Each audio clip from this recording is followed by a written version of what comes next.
નમસ્કાર. હર્ષ સંઘવીએ કર્યો મોટો હોબાળો.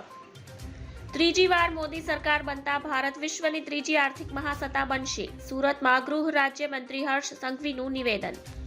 ગૃહ રાજ્યમંત્રીએ વધુમાં કહ્યું હતું કે સરદાર પટેલ દ્વારા સાકારિત અખંડ ભારતના સ્વપ્નને આગળ ધપાવી વડાપ્રધાન નરેન્દ્ર મોદીના માર્ગદર્શન હેઠળ ઉત્તમ ભારતની રચના થઈ રહી છે, જેમાં તેમના પ્રબોધેલા સૌના સાથ, સૌના વિકાસ અને સૌના વિશ્વાસ, સૌના પ્રયાસની રાહ ચાલી સ્વર્ણિમ ભારત માટે આપણે સૌએ સઘન પ્રયાસ કરવાના છે.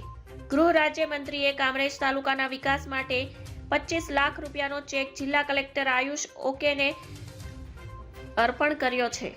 શ્રેષ્ઠ ટેબ્લોમાં પ્રથમ ક્રમે જિલ્લા ખેતવાડી કચેરી તેમજ જિલ્લા ગ્રામ વિકાસ એજન્સીને સંયુક્ત રીતે, દ્વિતીય ક્રમે યુનિટ મેનેજર વાસ્મો કચેરી અને તૃતીય ક્રમે સુરત આરટીઓને શિલ્ડ આપી ગૃહમંત્રીના હસ્તે સન્માનિત કરવામાં આવ્યા હતા.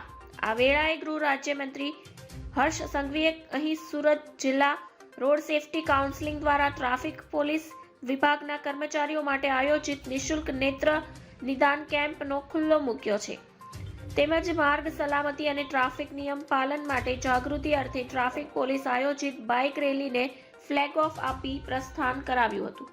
ધન્યવાદ. જય હિન્દ.